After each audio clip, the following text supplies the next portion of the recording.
మనిషి జననం ఒక ఉత్సవమైతే మరణం ఆ ప్రయాణానికి ముగింపు. భూమిపై పుట్టినప్పుడు ఎంతటి సంతోషకరమైన వాతావరణం ఉంటుందో ఈ లోకాన్ని విడిచి వెళ్లేటప్పుడు అంతే గౌరవప్రదమైన వీడ్కోలు లభిస్తే వారి ఆత్మకు శాంతి, ఆ కుటుంబానికి ఊరట. దురదృష్టవశాత్తు చాలా చోట్ల తుది వీడ్కోలు పలికే వేళ శ్మశాన వాటికల్లో సరైన సౌకర్యాలు లేక ఇబ్బందులు పడుతున్న పరిస్థితి. ఇలాంటి కష్టాలకు చెక్ పెడుతూ మంగళగిరిలో శ్మశాన వాటికల్ని ఆధునికంగా తీర్చిదిద్దుతున్నారు మంత్రి నారా లోకేష్. నందనవనాలను తలపిస్తున్న ఆధునిక శ్మశాన వాటికల్ని ఓసారి చూద్దాం.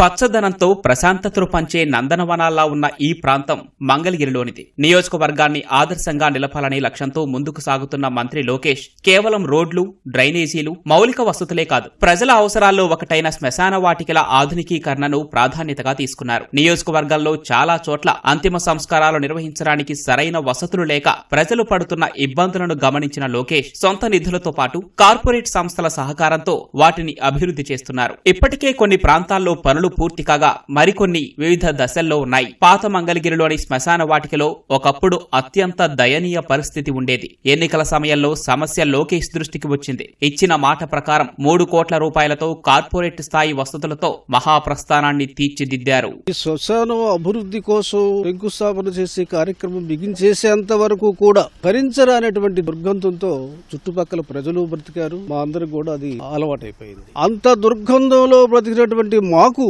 ఇవాళ రోజున ఇక్కడ వచ్చి అడుగు పెడితే చెప్పలేనంత ఆనందం, ఉత్సాహం మాకు చాలా అద్భుతంగా కనిపిస్తుంది.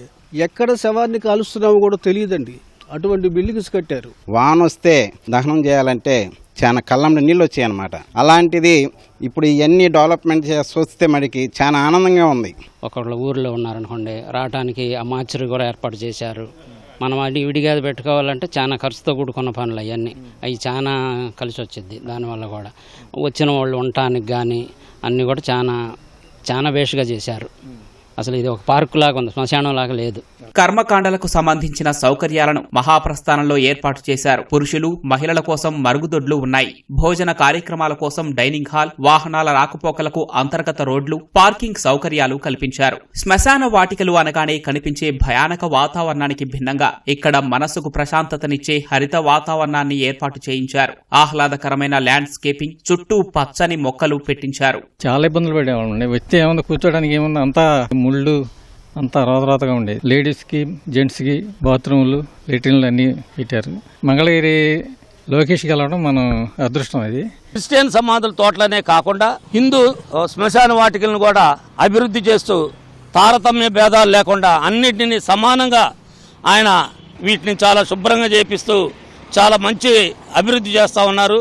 నియోజకవర్గంలోని అన్ని శ్మశాన వాటికల్ని మంత్రి అభివృద్ధి చేస్తున్నారు. మొత్తం 101 శ్మశాన వాటికలు ఉండగా అందులో 18 ఇప్పటికే పూర్తయ్యాయి. మరో 10 శ్మశాన వాటికల పనులు జరుగుతున్నాయి. 15వ ఆర్థిక సంఘం నిధులతో పాటు CRDA నుంచి కొంత, కంపెనీల నుంచి CSR నిధులు సమకూర్చి వీటిని అభివృద్ధి చేస్తున్నారు. ప్రతి కులానికి ఏ కులానికి ఆ కులాన్ని సపరేట్ గా కట్టుకుంటూ వస్తున్నాము.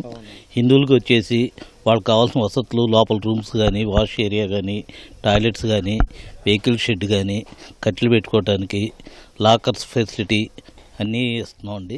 అలాగే ఎస్సీలకు కూడా వచ్చేసి ప్రార్థన చేసుకోవడం, ప్రేయర్ చేసుకోవడం ఒక సెపరేట్గా రూమ్ ఒకటి ఇస్తున్నామండి. ఇప్పుడు కొంత CSR ఫండింగ్ అండి, కొంత 15 ఫైనాన్స్ CRDA నుంచి కొన్ని నిధులు ఏర్పాటు చేస్తున్నారండి. మంగళగిరి మహాప్రస్థానంలో హిందూ, ముస్లిం, క్రైస్తవులకు వేర్వేరుగా శ్మశాన వాటికలు ఏర్పాటు చేశారు. ఎక్కడికక్కడ వారి అవసరాలు, సంప్రదాయాలకు తగ్గట్లుగా సౌకర్యాలు కల్పించారు.